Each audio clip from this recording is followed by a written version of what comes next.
And I swear I'm never moving again. I gotta be honest with you. I'm never moving. It's the worst thing ever.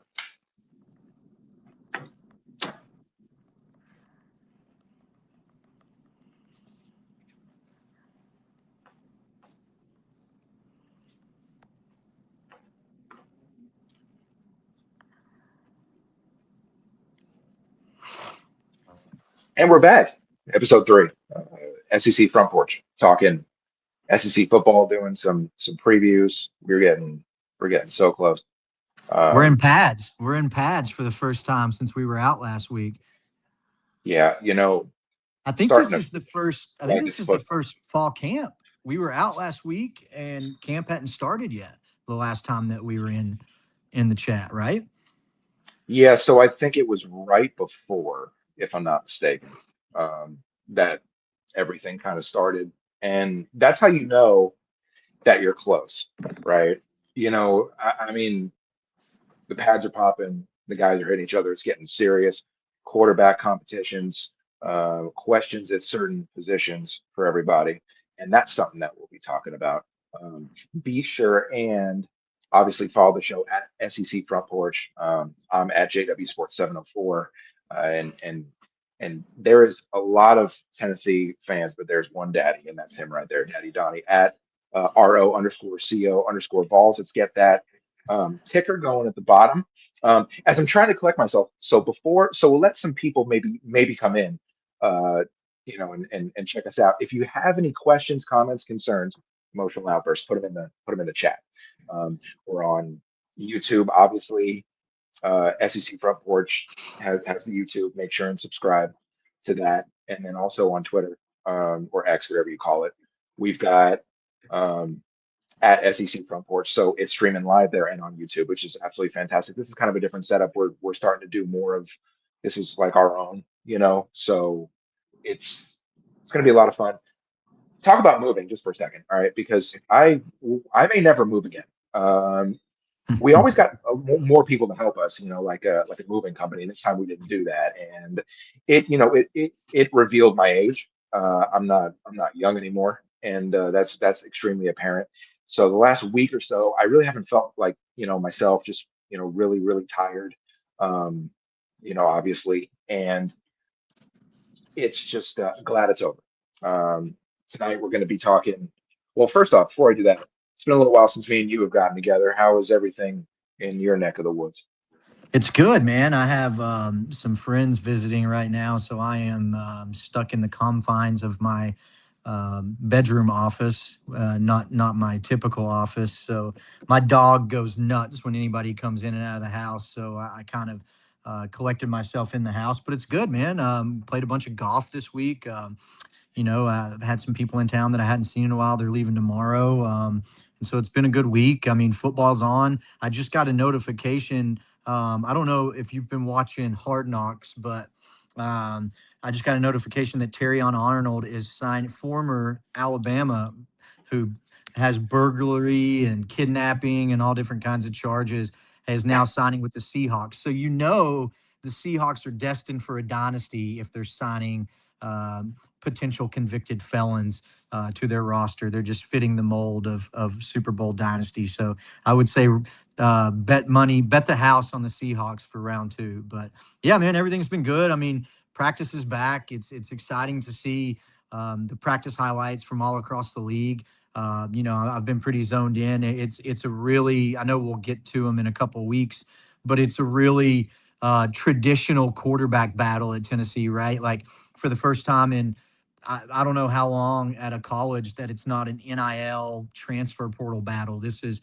head to head, two guys that were recruited, which is pretty cool to kind of watch this week. And, just seeing all the other teams.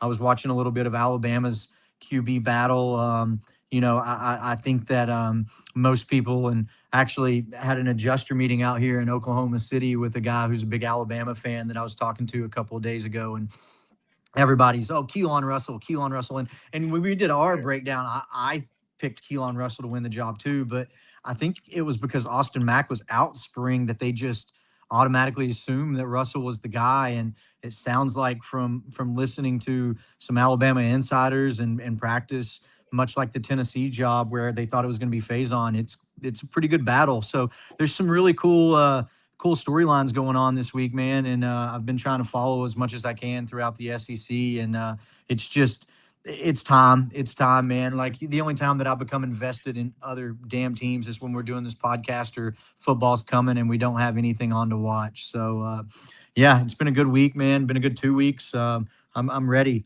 In 2 weeks from today, we'll be talking about what's going to happen on Saturday. So it's exciting, man. Yeah, it'll be a good thing to be able to do that and get together and talk about what's actually happening instead of maybe what we think is going to happen, which is what these preview shows are about. Obviously, to get all 16 SEC teams in, we're going to be doing a couple of these a week is the goal for the next 3 weeks. That is the goal. Now I'm not moving again, so that won't be an issue. But then we'll be talking about games. And this is the best. Like there are very few times of year that are good. This is one of them. March Madness is another. You've got, obviously when all the sports are going at once, when baseball comes back and when football comes back, and you've got great times of year. And this is one of them. No doubt about it. We talked about Alabama and Arkansas. We talked about Florida and Auburn.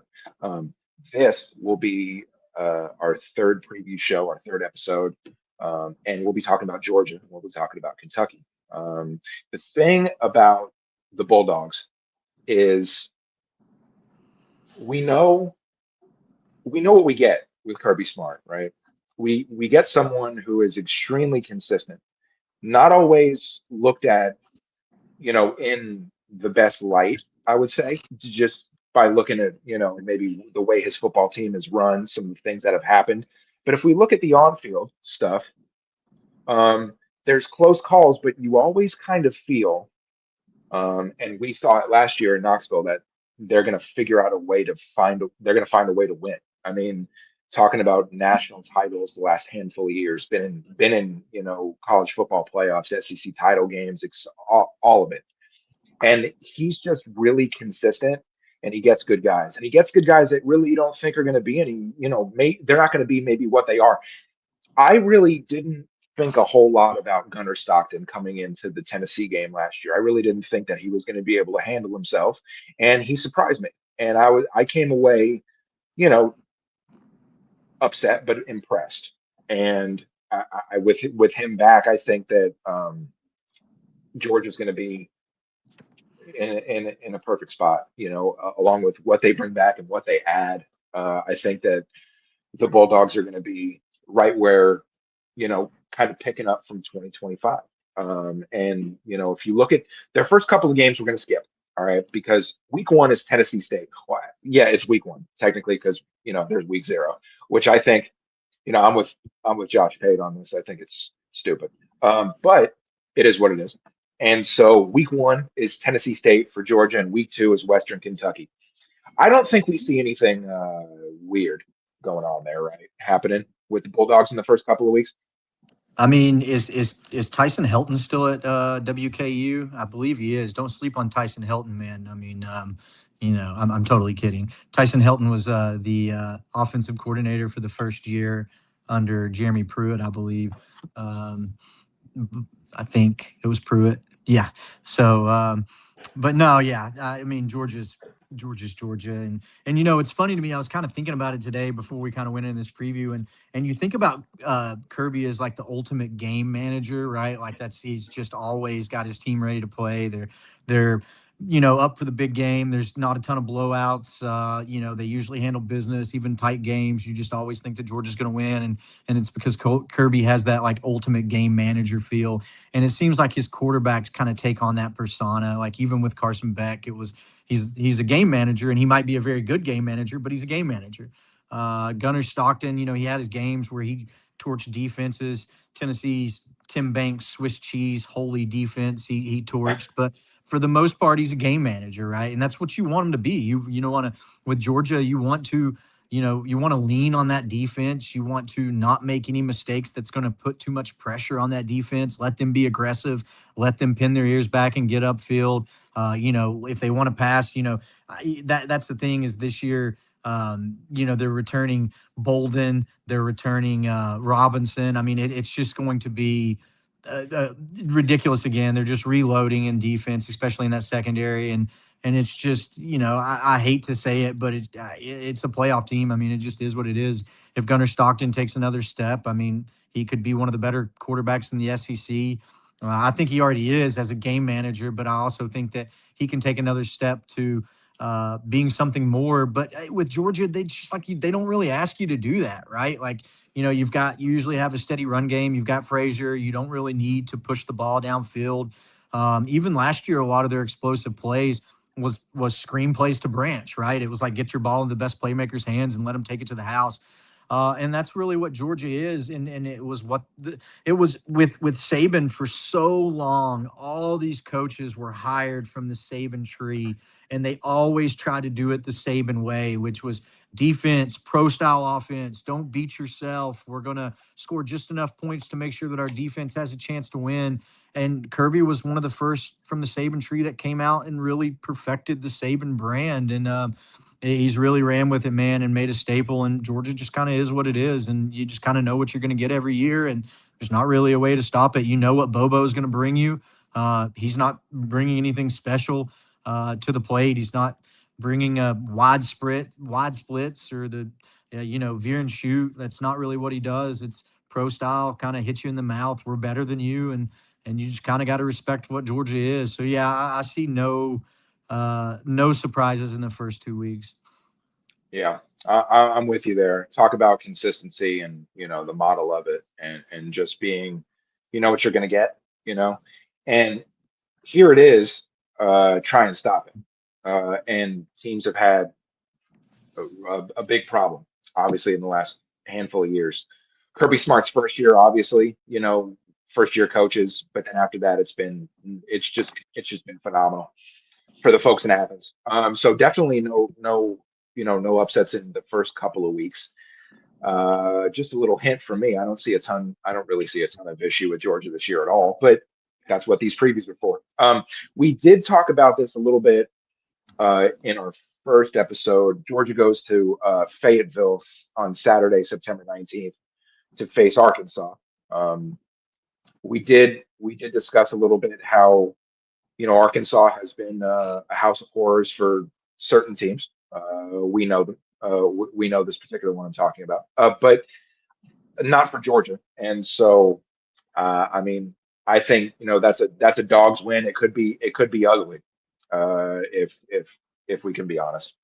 Um, Yeah, I don't see. I just don't see Arkansas being much of a challenge to anybody this year. I think that they're essentially, Memphis, a little bit better than a Memphis Tigers team from last year. So I don't see much of a struggle there. I don't care if it's at Arkansas. I mean, the way that Georgia can kind of enforce their will, I wouldn't be surprised if that crowd was gone by the third quarter. yeah, yeah. I'm with you there. There's not. So there's a couple. I mean, obviously, there's a few things that we've disagreed with. You know, you're not going to get much fight with me. All right, you got a first year coach. Eh,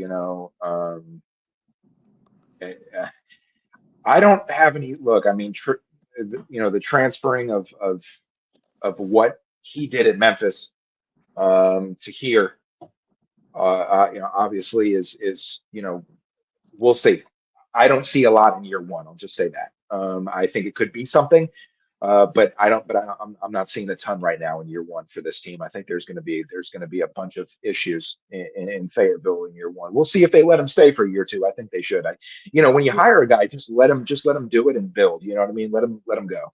Well, You know? and Arkansas, the only reason Arkansas was dangerous last year was Taylor Green. I mean, that dude was insane, right? And and Yeah, and now it you've was. got KJ McLean battling with a Yeah. Memphis quarterback who wasn't even one of the better quarterbacks in his in the conference last year. And he followed AJ Hills, I believe is his name, and he followed to Arkansas from Memphis. So I just I mean, I'm just not seeing it with Arkansas, man. And plus, they're special. If you ask me personally, I think their kicking game is going to be down the crapper.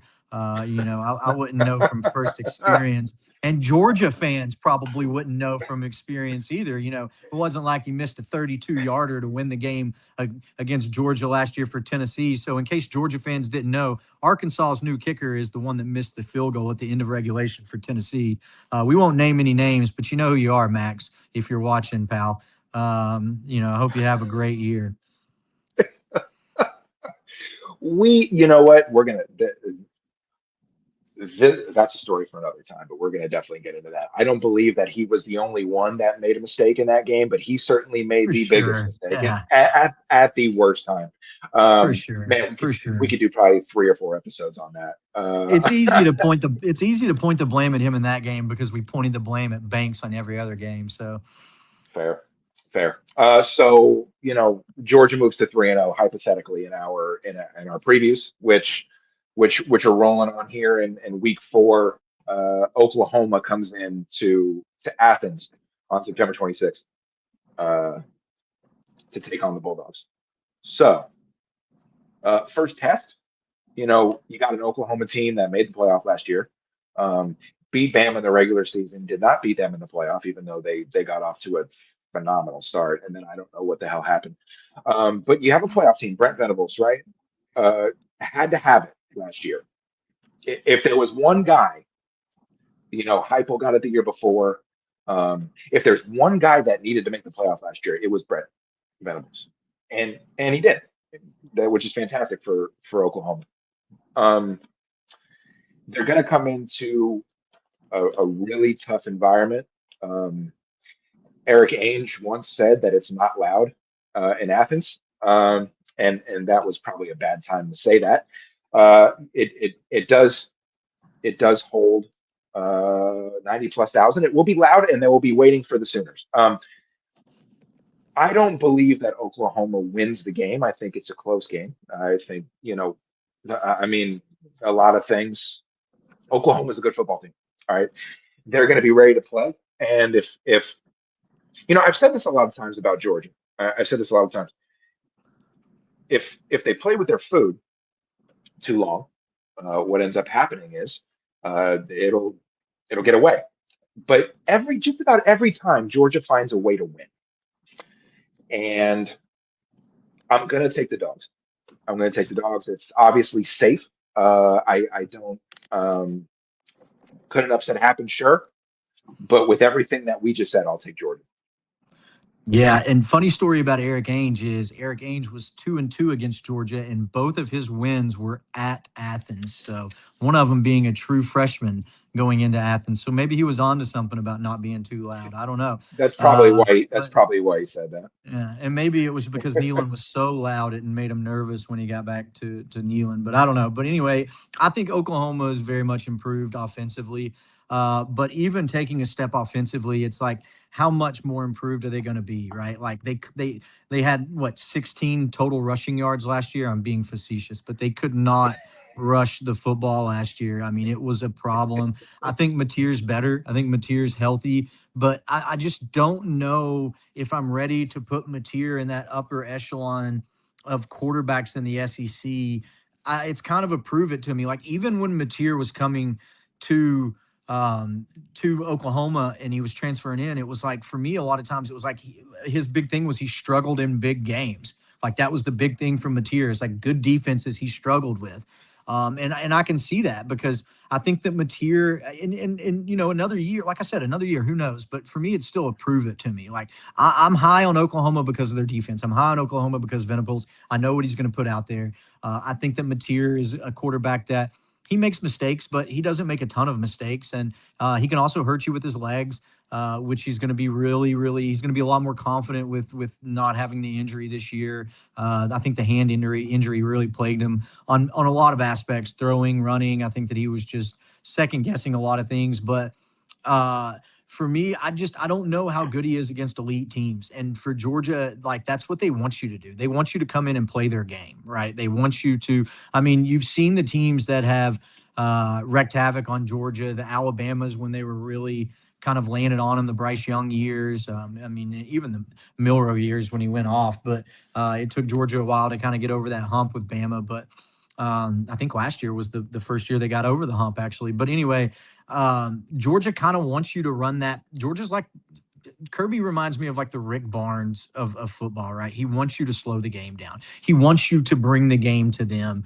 Like that's his way of doing it. Like if you get in a shootout with Georgia, they did it against Tennessee. Now, granted, it was terrible last year, but that's just really not what I feel like Georgia's comfortable at, right? Like they're comfortable in these games where it comes down to the trenches, it comes down to the running game, it comes down to you're trying to do what we do, who's going to do it better.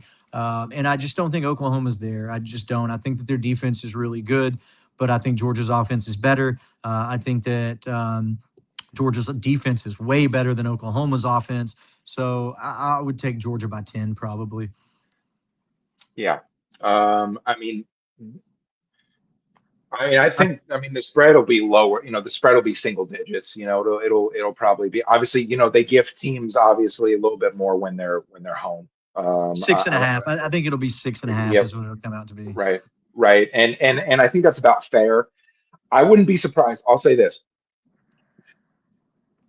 I know you mentioned some things about Oklahoma's defense, and maybe some running game last year not fun for them, right?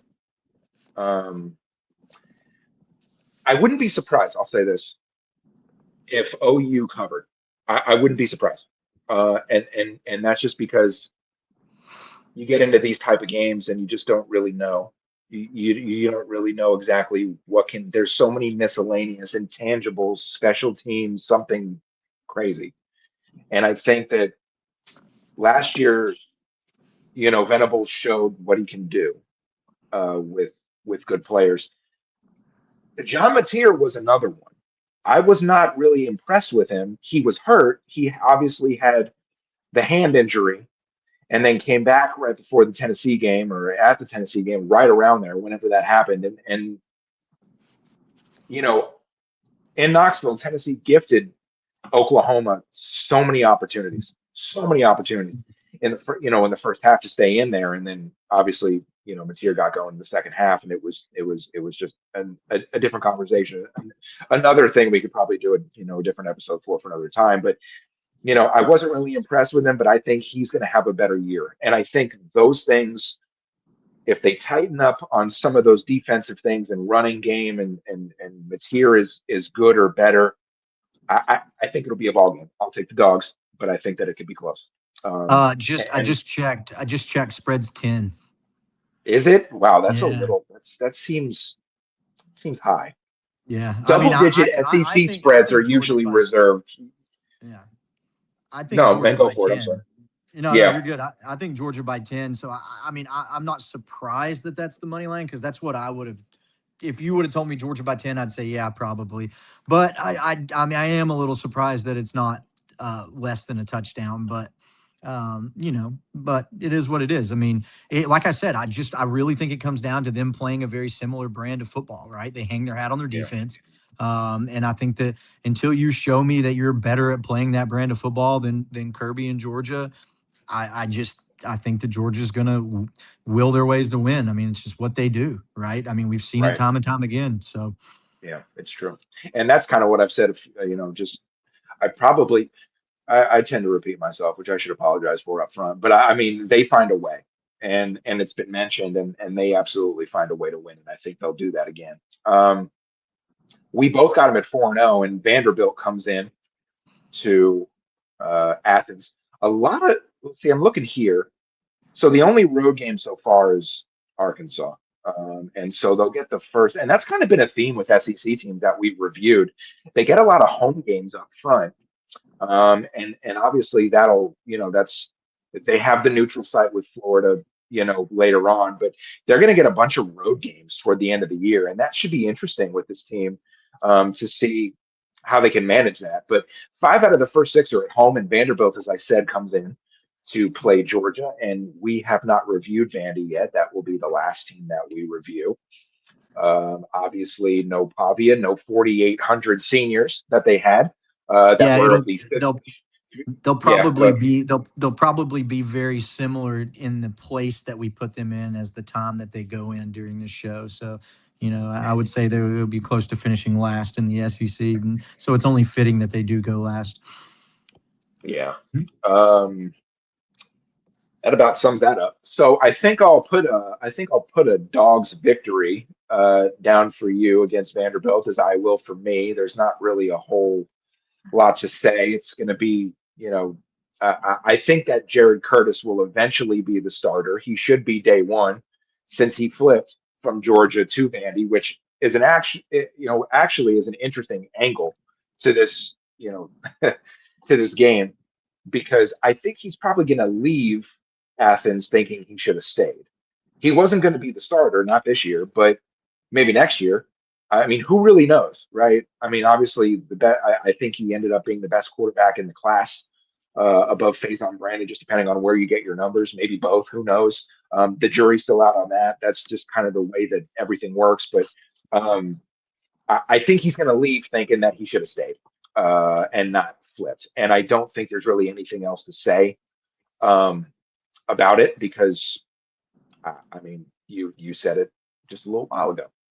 They are they are one of the last previews. So with that, we'll go to Alabama and Georgia get together in week 6. This game's in Tuscaloosa, and it's on October 10th. It's the week before the third Saturday in October. That will be reviewed at a later date, but I'd like to point that out because that may come up later as a interesting thing that we talk about.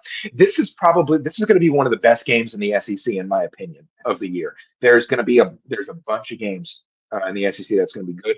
This is going to be one of the best. You've got obviously after what happened during the season last year, and then in the SEC title game, you've got a lot going on here, and so I think that I mean this is really hard to pick. This is really hard to pick for me because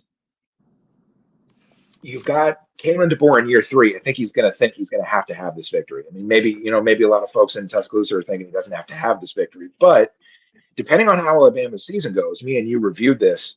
Um, you know, 10-2 or 9-3 is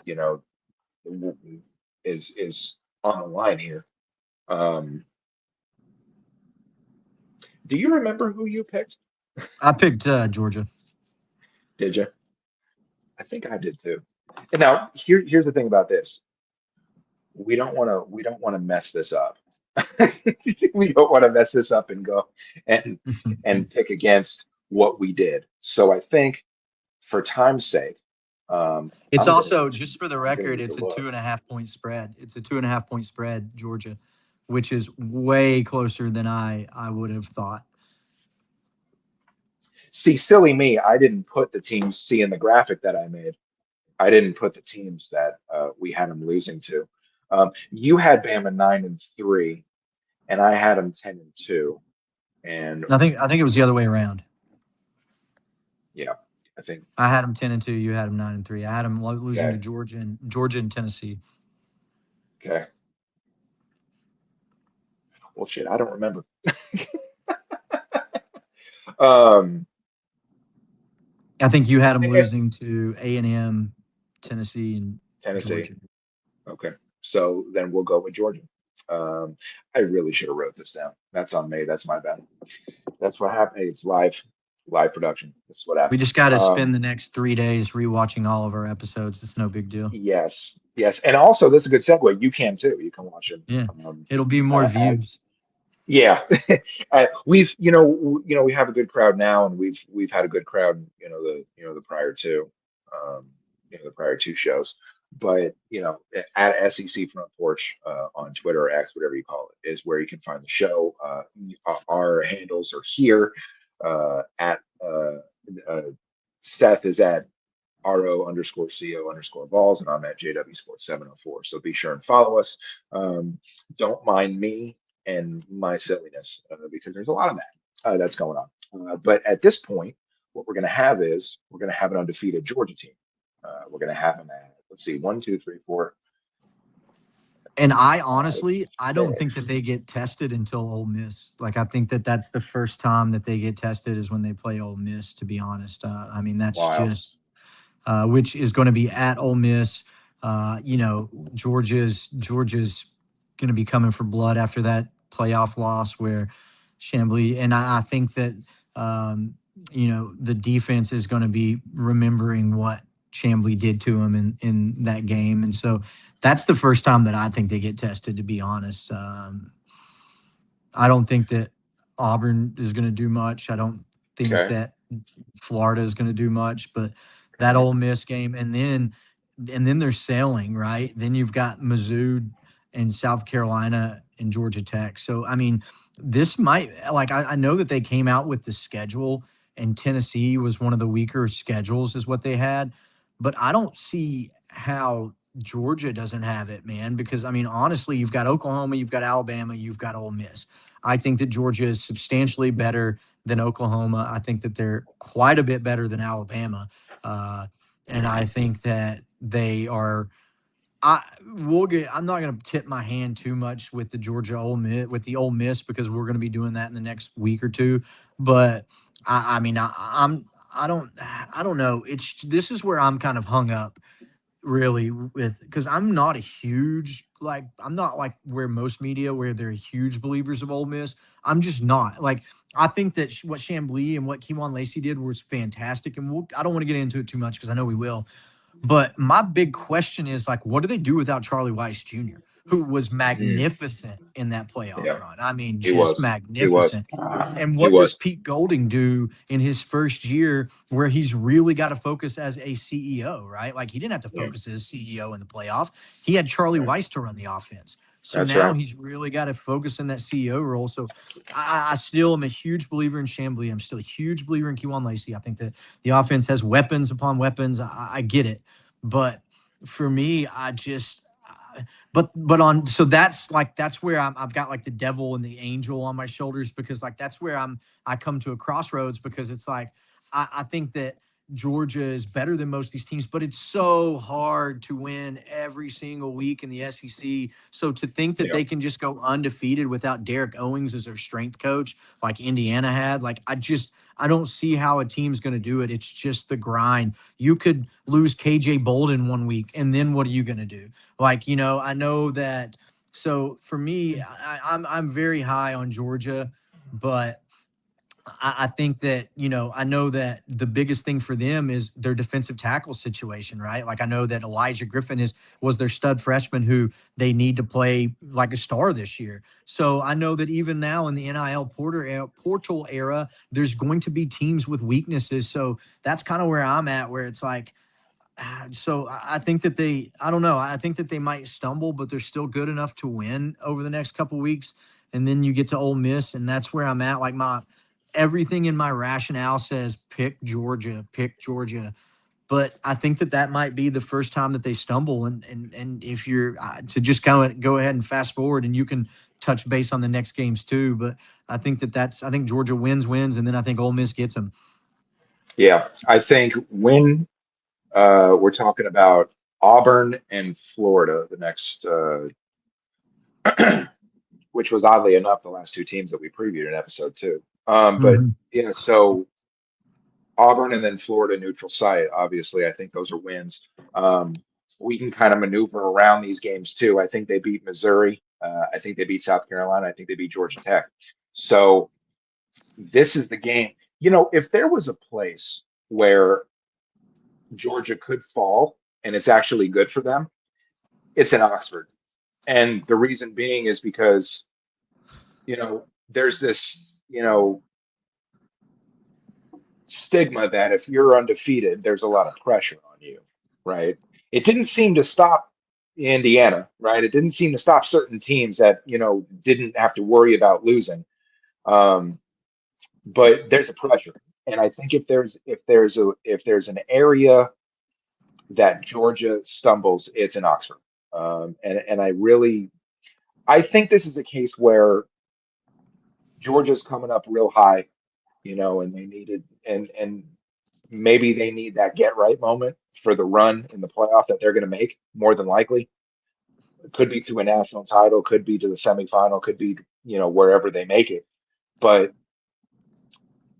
this is the good place for them to lose. This is the moment where they would be like, "Oh, we're beatable. Well, we gotta sharpen our pencils. We gotta get back out there, and we gotta get this right." So I think that me and you can agree on this, that Ole Miss is the loss for Georgia, and I think that's the only loss for Georgia during the year. I could see him going undefeated, but for safe purposes, I mean, I think Georgia will be favored in the game, even if it's by 1.5, 2.5. I don't think it's going to be by much. It might be a half a point. It might be pick 'em. Who knows? But I think that Georgia will be favored slightly, but I think that this is where they would fall. I think that it makes the most sense, um, making them 11-1 for the year. Yeah, it's got right now, and there's a long way till the season kind of gets to that point. But Georgia's a 6.5 point favorite. See, I'm terrible at this. I mean, we could just like that's sure to go wrong. Just listen to this. I would have thought that. I would have thought that Georgia was going to be about a touchdown favorite. I think that I don't know. I probably would have said maybe 4.5, but I don't know. But yeah, I don't know, man. I just I've already picked it, so I can't go back. But I mean, that's how like where I'm at with this game is like I could literally, if you ask me 5 minutes from now, I could switch my answer. Right, like when we do Ole Miss, I might come back and Yeah, be like, "Nah, dude, Georgia's winning that game." Like I changed my mind because it's such a I should. toss up for me. It really is. I think Georgia has a chance to win every game this year. I think they're Yeah, probably heavily favored. The closest game is probably Alabama, which is 2.5. Right, like I mean, I don't see Georgia. It's just for me, it's an easy schedule for them. And I'm not saying they play easy teams because anytime you're in a 9 team SEC schedule, nothing is easy, right? Every week somebody can beat you, somebody yeah. can get you. But I just don't think that it's the hardest schedule this year. I mean, No, so for me, no, I definitely could not. see Georgia very well going undefeated. But as of right now, I'll stick to my. We'll make it interesting, and I'll stick to my original guns and say that Ole Miss is going to beat them. Yeah, I mean, it's crazy when your floor is 10-2, right? And your ceiling is no losses. You know what I mean? Like Yeah.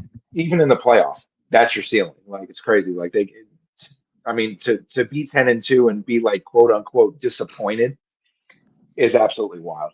Um, but yeah, 11-1 for both of us. Now I just have to remember that I did that because this is surely going to go wrong at some point when there's 16 SEC teams and you're previewing every one.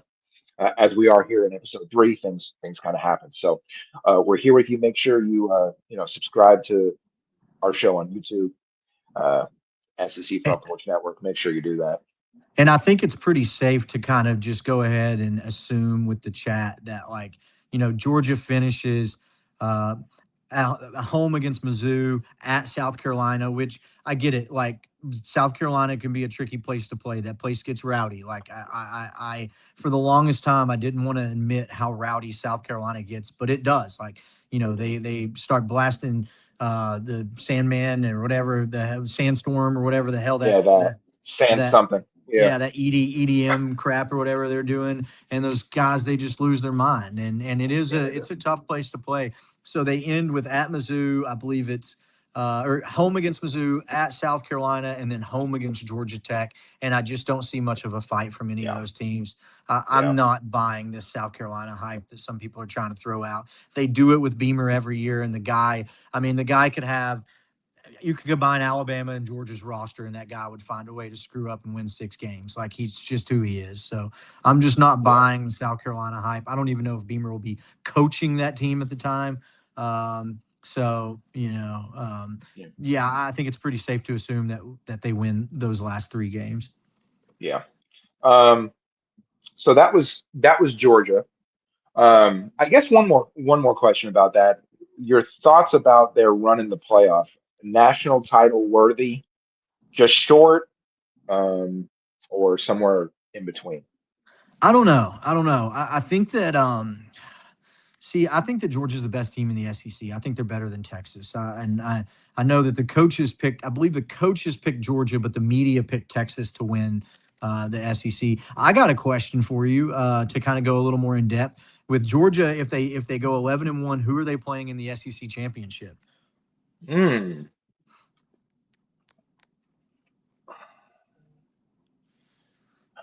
Do I want to say Texas? Safe pick. I mean, it's probably the safe uh, pick, right? But do I want to say Texas? I mean, you've got a couple of choices. Is it Ole Miss? Um, Ole Miss's schedule is a little bit tougher, so maybe not. Is it LSU, Kiffin year one? Maybe not mm, yet. I don't think so. Is Oklahoma gonna recreate what they did last year and bump it up a little bit and be able to make it there? A&M is another one, as is Texas, as I mentioned. I'll take Texas. I'll take Texas Yeah, and Georgia in the SEC title game. I think that the best bet's probably Texas, but to kind of, I don't know. I mean, yeah, I mean, I'll Do pick we want to Texas. do that? Do we really Yeah, want to do that? it's just so cliche, right? Like it's so cliche. But I mean, at the end of the They day, it's did. just like until these other teams prove me wrong, or I guess prove me right, or prove themselves right, but prove us wrong. You just get the safe picks, Georgia, Texas, like it really is. I mean, Yeah, those are the two yeah, best teams, and I think that yeah, it's not particularly close to the third. I think Ole Miss's talent wise might be there. LSU talent wise might be there. LSU talent wise is obviously up there, but as far as the 1-2, it's Georgia, Texas, and then the fall off to 3-4 is pretty significant in my opinion. So I mean, the easy pick for me is Georgia versus Texas SEC yeah. championship game. Yeah, and it happened the year before last in Texas's first year in the conference. So it's not out of the question. And I think that's kind of where we're heading. Um, I think Georgia's a national title contender. I think they have a great chance to make it to the national title game. I think teams like Oregon have a great chance to be there. We are the SEC Front Porch. We're not the Big Ten Front Porch, which means that we could talk probably for days about scheduling and and how good one is, maybe not the other, and how many national titles the Big Ten has won in a row, et cetera. But we know a Big Ten team or two is going to be there. So I think Georgia will be there. I think they have a great chance to represent the SEC in the national title game, maybe the conference's best chance. Yeah, And I think that'll all get played out. You know, yeah, and for me, the big thing about the Big Ten, and I don't even want to go down this road, but what people don't because talk, it's a what whole thing. what people don't talk about is the attrition, right, throughout the season. And you're playing NFL guys on every single team in the SEC. And the Big Ten is just they're not like that. You do have the top heavy teams who are just as good as the SEC because anybody with a pulse, there's no blue bloods anymore, right? It's who can pay me the most, right? NIL, Yeah, who's the right. best NIL. And so the thing for me is attrition. And when you're playing these SEC teams game in and game out, and then so now you're playing 9 SEC games, and now you have a 10th game if you go to the SEC championship game, and then you start the playoffs, you are starting to like who knows who's getting banged up, who's getting nicked up. So in fairness to the SEC and to the Big Ten, it's like the Big Ten, like you can play your starters for 2 quarters and put them out when you're playing Purdue. God, Purdue didn't have a pulse last year, not a pulse, Yeah. and so that's kind of where I'm at with it. Is the Big Ten. They I'm not trying to sit here and shit on them and say, oh yeah, these teams are. They're not as good or crap on them. Sorry, I don't know, but I'm not No, trying to no, no. You can do that. You could say whatever you want, sir. but I'm not really trying to go down that route of being like, okay, I'm not trying to go down that road of saying, yeah, this is what they're so much better. But I really think that it plays a significant part when you're playing all this high level competition. And then at the end of the year, you're just banged up, man, and you're tired and you're beat down. And when you can rest your players and you do all this other crap, like, you're not as banged up, you're not as tired, you're more ready to go. And I think that has Yeah, a lot to do with it. So, but yeah, anyway, moving on to I think that Georgia, yeah, I think that Georgia's definitely a title team. I mean, I definitely think that they can make a title run. yeah. And I think I mean they have a great chance. I'll say that. We'll end it. We'll end our Georgia talk with that. And who wants to talk about Kentucky, right? I mean, you know, I mean, This we're will Tennessee guys. this will probably be much more entertaining than Georgia, to be honest, because Yeah, Georgia, they're yeah, just beating a lot of teams. At least Kentucky, you can talk about them if there's going to be a close game against South Alabama, in my opinion. yeah. So South Alabama is the fourth opponent. The first one is Youngstown State. Are we safe to skip Youngstown State? We don't think that they're going to come into the Krog and defeat the mighty Wildcats, do we? No, I think that you can probably pencil Kentucky in, but you never Okay. know. The fun begins, folks, and it doesn't take that long either. Week two, they do get them at home, but Alabama walks into Lexington to take on Kentucky. Uh, man, that's going to be, I mean, you know, let, let me say this. We really thought that Florida State was not going to beat Alabama last year, right? Right? Was it the year before? I don't know. Whenever the hell that happened. Okay. It was Because last year. everything is, okay, Thomas cool. Castellanos went crazy. Yeah, because everything's running together at this point. So, but yes, did we think that was going to happen? No. Did it? Sure. Could it here? I mean, I've seen crazier stuff happen, but I'm going to go with no. I'm going to go with no. And I think I should probably say this for whoever, like we have a great crowd. Before we continue, we have a great crowd. We appreciate everybody being here. If you have predictions, opinions, wild stuff, whatever you want to say, emotional outbursts, put it in the chat. We'll probably get to it. But yeah, not going to happen for Kentucky in week two. I think Alabama's going to come in there and Alabama's going to win by a lot. That's kind of where I'm at. I don't know what really much more there is to say. I think it's going to be pretty bad. You know? Yeah, and for me, I know that Kentucky fans have this newfound hope, right? Like, Jay Bateman, I've heard them talking about him a lot. They pulled him from Texas A&M, but like any rational person looking from it from the outside would say, well, was Jay Bateman even really the defensive coordinator? That's like calling Joey Halsey the real offensive coordinator at Tennessee when everybody knows that Josh Heupel's calling plays, right? Like, and that's how Jay Bateman was at A&M. Mike Elko is known to be a defensive coach. So was Jay Bateman really even calling plays? What's their? I believe it's C.J. Baxter is who they got from Yeah, Texas, and he's been they did. just destroyed with injuries the last 2 years. What's to say this guy's now going to make it through the season? And then I can't remember his name. Let me. But the guy from Oklahoma, Javante Barnes. Javante Barnes. I believe Javante Barnes is their backup who transferred in from Oklahoma. Oklahoma averaged 1 yard a carry last year. Like, what do you think? This guy's going to be like the real deal if CJ Baxter goes down? And maybe they have some young pups back there, like they did last year at receiver with DJ Miller, or who knows? Maybe they have somebody hiding on the bench that's just a stud. But I don't see. I don't. This is going to set the tone for kind of how I feel about Kentucky.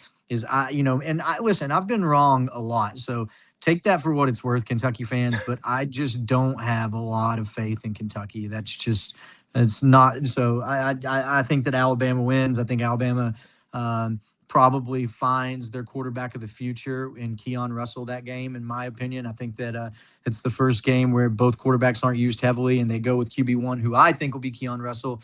And I think that Kentucky is brought down to reality very quickly with their new team and their new coach. And the mini Kurt Signetti quotes will be long lingering through grocery store field. Yeah, I could kind of see how this is going to go. It's not going to get any better. The 19th of September, Texas A&M welcomes Kentucky to Mm. Kyle Field and College Station. um, Luckily, it's an afternoon game, so 2:30, I believe, 3:30, yeah, 3:30 game. yeah, yeah. Trying to find something here that I could say that may make our Kentucky brethren, and sister in. Luckily, we'll have plenty to say when they play South Carolina and Vandy and Missouri, That's fair. maybe even Yeah, Florida. Hell, maybe even Louisville, right? Like I think that that's the thing about Kentucky this year is I think that there's winnable games on their schedule, right? I don't think that this is like, I honestly don't think that this is full on beat down. Will Stein is a meltdown and he's not going to do any better. I don't think that's the case. But I think that there's a lot of 50-50 games on this schedule. And some of them might be 60-40 Kentucky. Some of them might be 40-60 Kentucky. But those are still winnable games in the SEC, right? Like those are games where it's a coin flip. Any game that you tell me that a team's going in and they're 60-40, they're the 40%, and the another team's 60, that's a coin flip game to me. That's a 2.5 point spread. That's a very winnable game for me. And it's if a play goes this way or a play goes that way, it's a very winnable game. So I think that Kentucky has a lot of those on their schedule, but I just don't think that Kentucky has it to compete with more of the top 8 teams in the SEC. I just don't see that. I don't think that they're going to have the teams to compete with anybody that's within the top 8. I think that that's going to be at least a touchdown favorite. So I do think that there's games on the schedule that are winnable, but I think that there's a lot of games on the schedule for me that I just don't look at as winnable games. And that's just being Yeah, honest. yeah. And so I mean, I think we can both pencil Texas A&M in for wins, and we're talking about winnable games. Well, you mentioned it earlier. South Alabama comes to Kroger Field. They have, see, I think the first 4 out of the first 6 games are at Kroger Field, and I think 6 out of the first 8. But then what happens is they seem to have a lot of home games. I don't know. I think somebody might have miscounted here on the damn schedule. But they do get South Alabama, September 26th at home, and I think that we can mark Kentucky down for a win. I think on that Major one. Applewhite, Uh, Major Applewhite's coaching South well, Alabama, I'm pretty sure. that might be an So upset. that should make Kentucky fans feel better about the game, to be honest. So um, So we'll have them at 2-2, and one of the games that you were talking about a potential, you know, can Kentucky win this game? Or is South Carolina going to lose this game? Is when they play in Columbia against South Carolina, and that game is on October 3rd at Williams-Brice. It's a tough one. I mean, it's a tough one. I'm taking South Carolina because they're at home, and that really is what it comes down to. And I think this is one of these. It's one of these games where you're going to see Lenora Sellers be Lenora Sellers. It's Will Stein's first year. All right. I think that if this were second or third year, I wouldn't be picking South Carolina. And if it was on the road, maybe not. But I just think that, you know, this game is flexed. And I don't believe this game is going to be a night game, but it is flexed that it could be a night game. If it is, I think it's curtains, as the kids say. All right. It's see you later. But I think it is anyway. I'm going to take South Carolina. yeah, I think home field advantage just there. I think that even though they're in very similar places, which should be for me, it should be, I don't know, make you feel a sense of optimism as a Kentucky fan that you are in a spot that's close to South Carolina because you've got Beamer who's in year whatever 6. I don't even know where he's at 5. So, and you are on a playing field with South Carolina. But I do think that South Carolina just has that established players. I think that Kendall Briles is going to have I think he's gonna have the offense a tick better. I don't know how much better. Nick Harbor, who we can go down a rabbit hole of Harbor if you want, who I think would have been a top 10 pick this year if he played Leo. But we're not even going to go down that road. But anyway, they just have weapons. Dylan Stewart. And so I would lean South Carolina right now, but honestly, I think that it's one of those games that Kentucky could very well win. But just being on the road, just South Carolina having the experience in the coaching staff, having the experience in the players that have been under that system of coaching, at least on defense, and Kendall Browse coming in. I'm a big fan of kind of how he does things. I don't think that he's a fantastic coach by any means, but I think he's a competent coach, and I think that that's going to be the first time. Um, that they're going to have a competent offensive coordinator. So give me South Carolina. Yeah, so it's a winnable game, but we'll put it down for a loss for now. And Man, this really doesn't get any easier.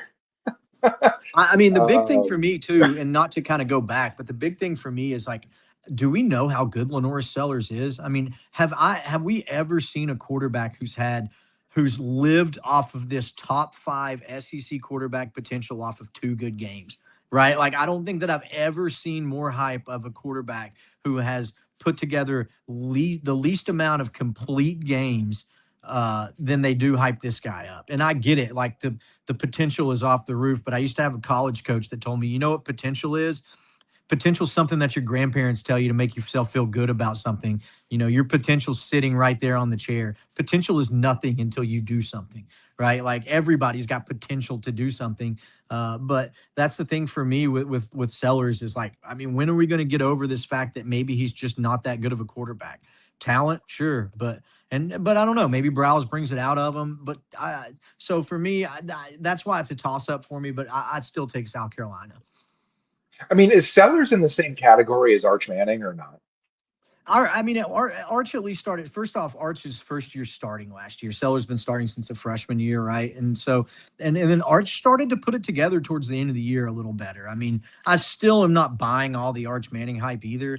But I think if it wasn't for his last name, you know, he would be the sixth ranked quarterback in the SEC. But I do think that he's got tools, right? He knows when towards the end of this year, and we'll get into Texas later on. But watching him at the end of the year, he knew when to tuck the ball. He knew when to. He started to scramble to throw more. His passes were more accurate. He was manipulating the pocket. He was stepping up in the pocket to avoid the rush. He just looked a lot more calm. His throws looked a lot more consistent. But I don't know how good he is yet. But I think that we'll use that word potential again. I think that Yeah. he's put together more solid games than Lenore Sellers has. You know, I think that if you're asking me who is bigger on that spectrum of overrated quarterbacks, I'm taking Lenore Sellers over just about anybody. Yeah. Um, a lot of talk about Sellers and this year being a really, really crucial year for not just Shane Beamer, not just the head coach, but also Sellers for his future. So, when we talk about South Carolina, that should be a fun preview. My question here is, I'm not putting Kentucky down for a win in either of these games, but I mean LSU on October 10th at home, and then at Oklahoma. Does Kentucky win any of those games, or No, have an opportunity to win any of those games? I think that maybe. I am to the point with LSU where it's like Lane Kiffin has talent. He's got a ton of talent. How well do they gel on year one? Like how well do they gel? Or because I think that LSU is going to have a slip up game. I do.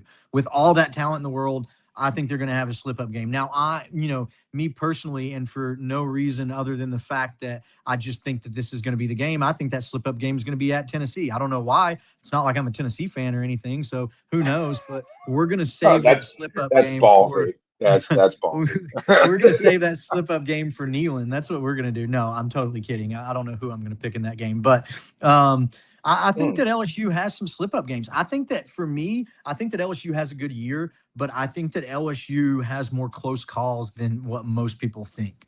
I think that, Sam Levitt kind of reminds me, and I'm really curious to see how he fits into this Charlie Weiss Jr. Lane Kiffin offense where they make it very easy for the quarterback to make reads. Because what Sam Levitt did at Arizona State was a lot of broken plays for big plays, right? Like he made shit happen. He got out of the pocket. He made defenses really break down. The receivers got off their routes and started following him towards a scramble and just breaking off and breaking upfield. And that really made Sam Levitt dangerous because that's what he's great at. It was why I was worried about Sam Levitt coming into Tennessee's offense when Heupel wanted him, is because Heupel really prides himself on guys who can make quick decisions, process the field, or get up the field, right? And so I think that I'm really curious to see how that goes, but. I personally think that LSU does have games where they slip up quite a bit. I just don't think that Kentucky is going to be one of those games, in my opinion. yeah. With you there. Oklahoma. Does that pose an issue for Kentucky? That is a road game for the Wildcats, and I'm going to go with that's not going to be a problem for Oklahoma. Yeah, I don't see it. I don't see it. I think Oklahoma takes care of business. I'll keep it short on that one.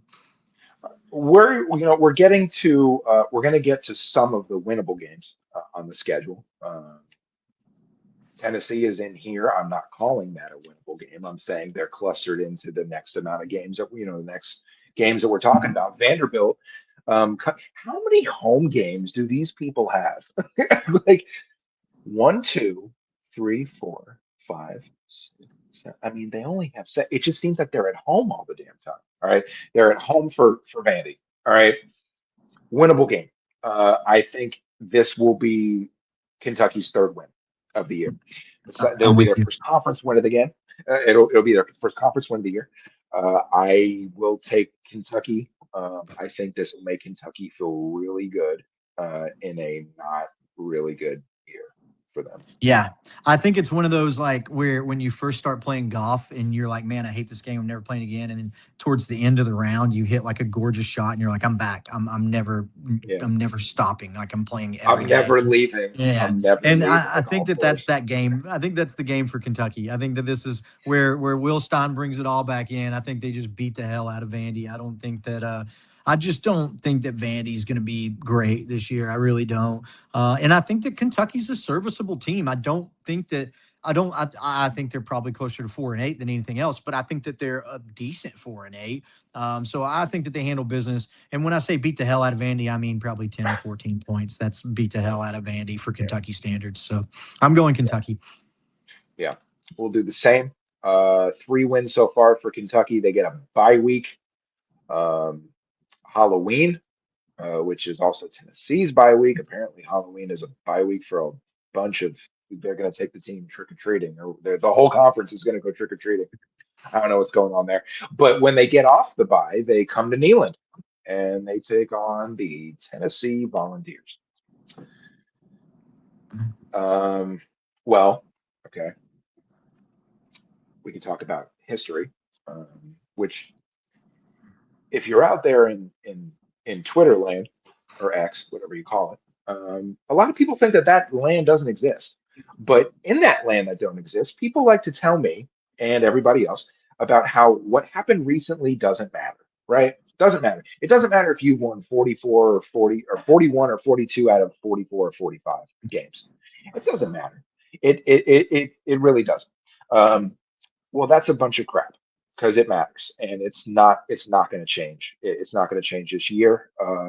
Every now and then in this series, every now and blue moon, Kentucky gets a victory, and that might happen in the Will Stein era, but it's not now. And it's just Tennessee wins, and Kentucky is still having a tough time.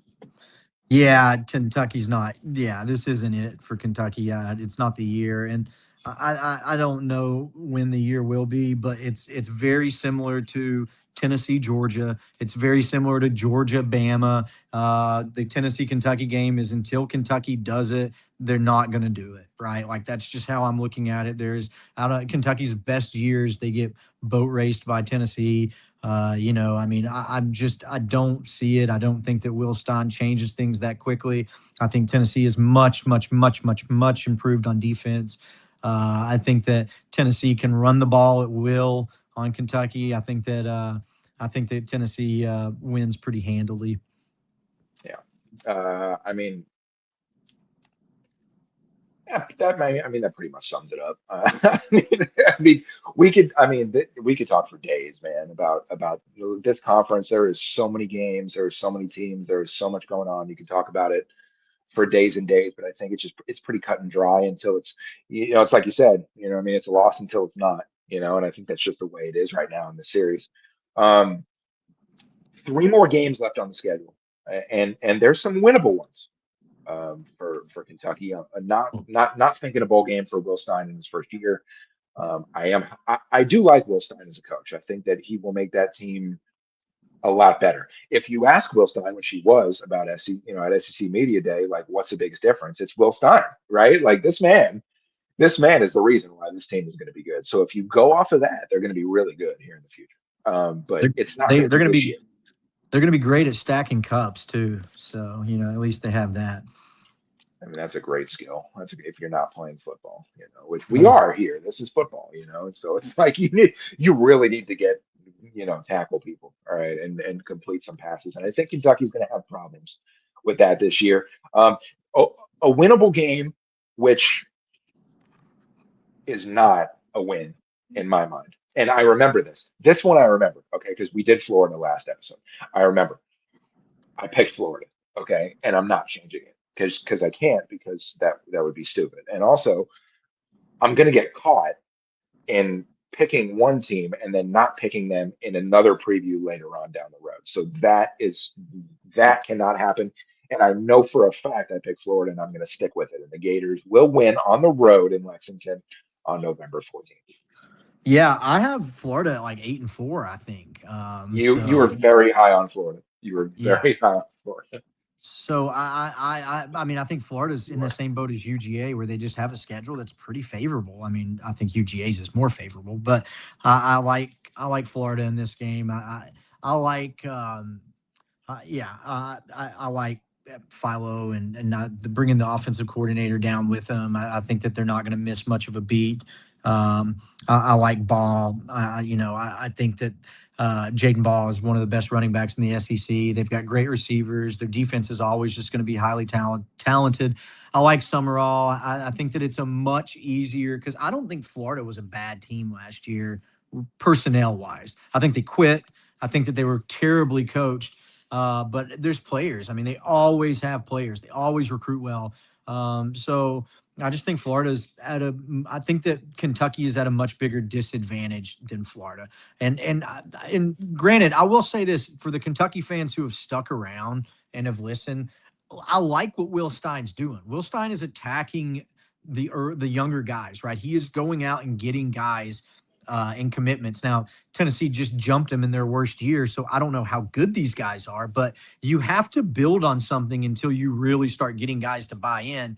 But they're paying guys, they're hitting the NIL well. They got some really good transfers. Lance Hurd's on Kentucky. He's going to be there anchoring their offensive side on their left tackle. Now we know how that goes. So I mean, it can be really good or it can be really bad, Yep. So Yep. he's a really good player, but he makes really bad mistakes. So I think that they're going to be able to run the ball well, but I don't trust CJ Baxter staying healthy, and I don't trust their backup from coming from Oklahoma, who couldn't run at all last year. So that puts a lot of pressure on um, Minchie. It puts a lot of pressure on DJ Miller. It puts a lot of pressure on just everybody to kind of do their thing and get open. And so I'm taking Florida. I really am.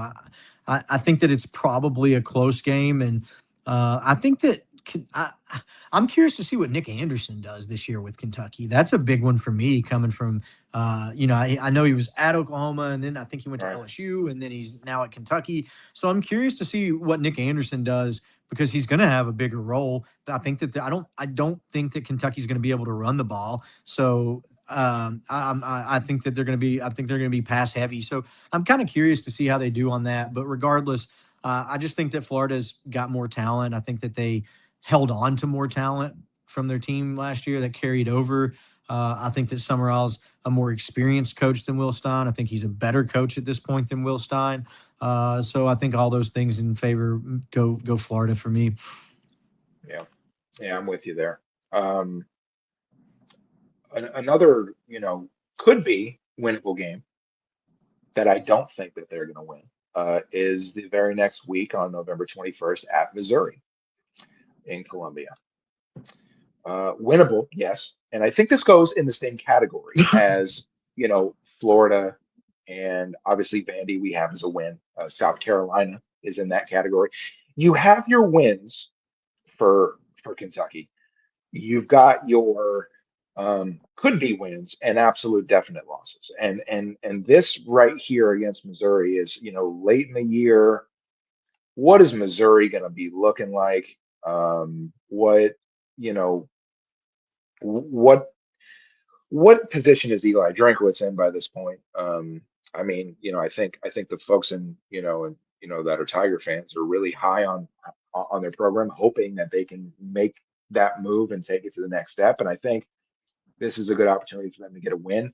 I don't see Kentucky winning. They could. It's in that category of potential, but I'm going to go with a Missouri win for now.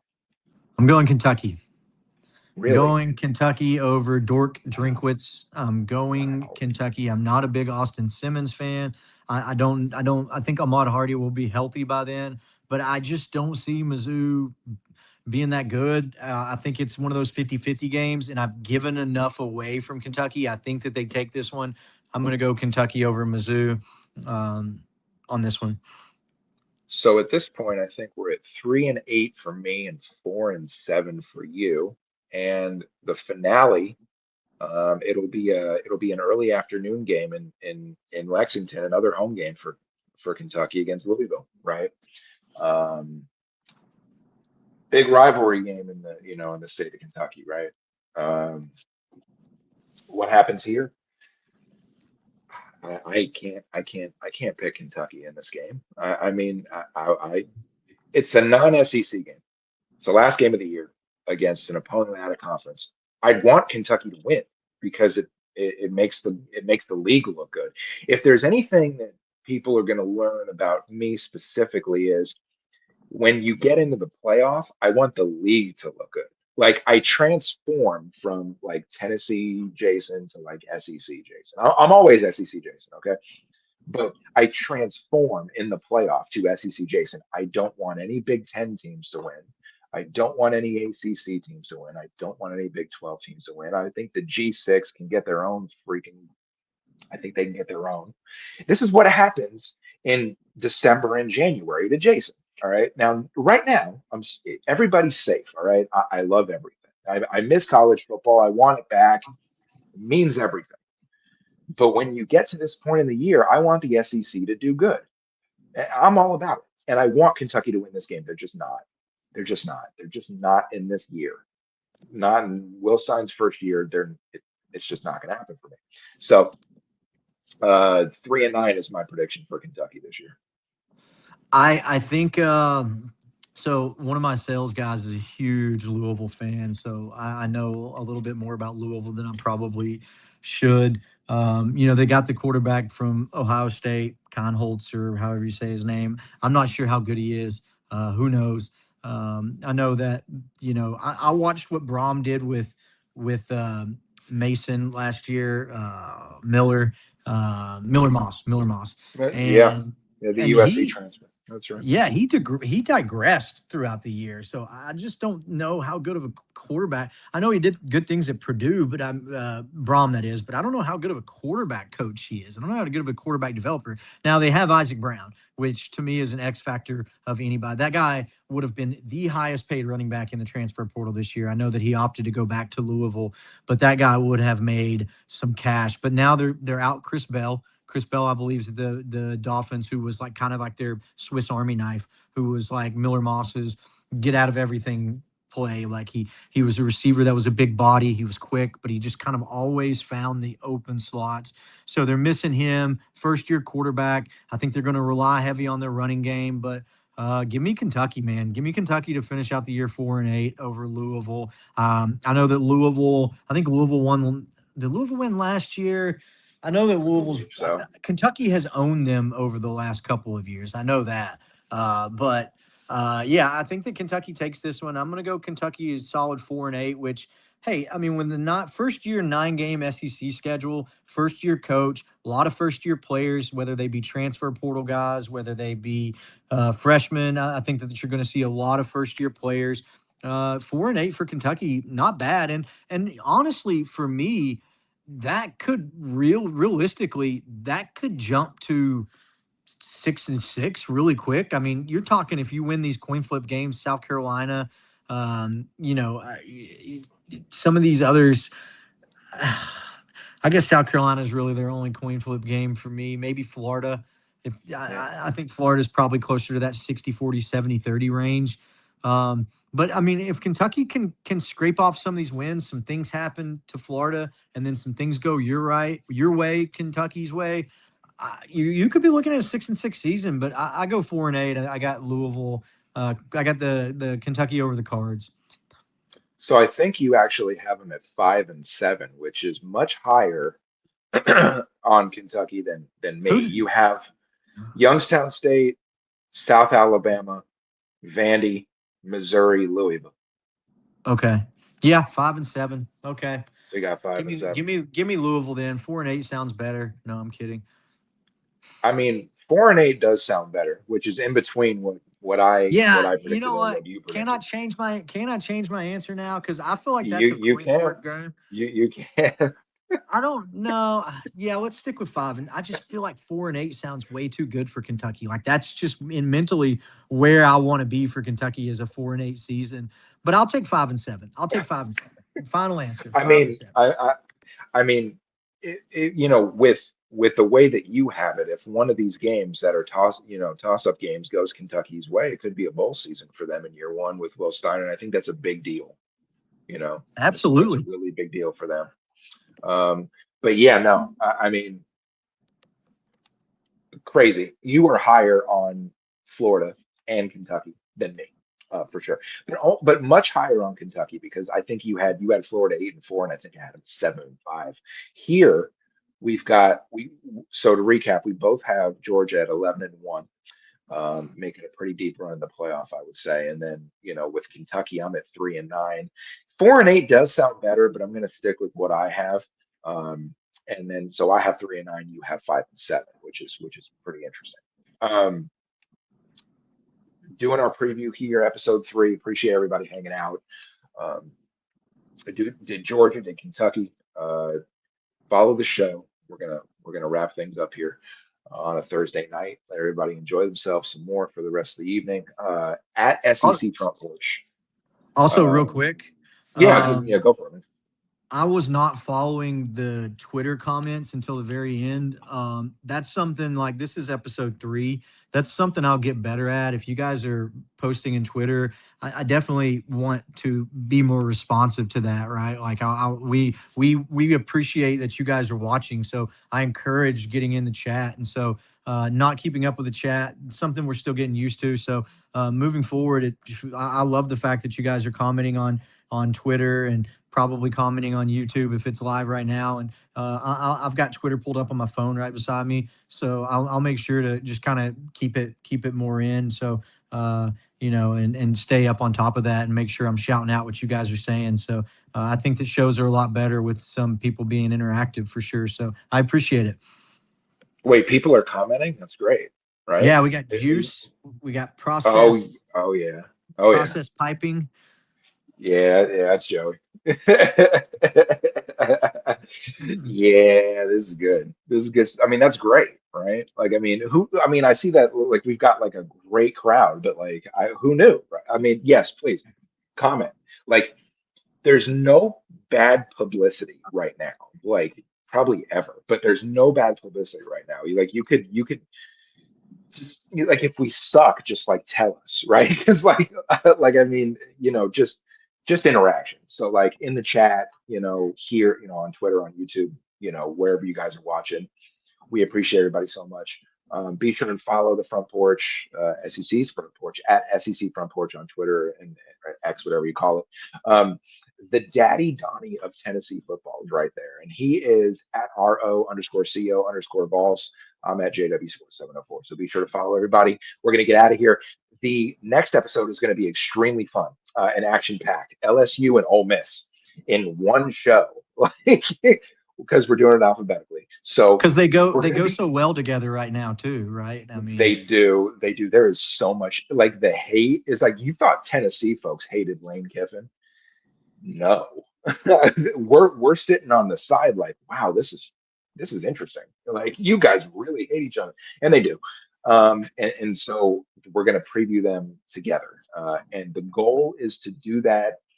I want to do that this weekend, hopefully. So be on the lookout for a notification if you follow the show on YouTube or following us at all the handles I gave. you'll be able to know when we're live, and you can come and hang out, because we're going to do a couple of these a week for the next 3 weeks. Then we'll be done with previews. It'll be football time in the SEC, and then we will be talking about games weekly. Um, Mr. Donnie, any thoughts on our way out? No, I appreciate everybody, and just I try to remind everybody every week that we're doing our research, we're getting better at this, but we're not fans of your team, right? Like we're not. We do our research, we try to be the best we are, but you guys are going to know your teams better than us. So that's why it's important to chime in, right? Like let us Yeah. know. Like we want to know this Yes. shit too. Like I want to know what you guys are thinking, because I do my research, and I've been following a tremendous amount more just general SEC stuff. So chime in, let us know. Like anything that you see, you disagree with, you might agree with, let us know, because these are your teams, right? Like if somebody was talking about Tennessee, I would be much more comfortable chiming in about where I feel like they're at. So feel free to always give us a shout, let us know what you're thinking, and we would love to kind of bring you into the show, and always go that route, because you guys are going to know more about it than we do. Yeah. Everything he said, double for me. We need you guys. What makes us do what we do is what you guys do for us. And so, you got any questions, comments, concerns, emotional outbursts, send them our way. But for Seth over there, I'm Jayson. We will see you guys next time. And thanks for coming by. SEC Front Porch. We out.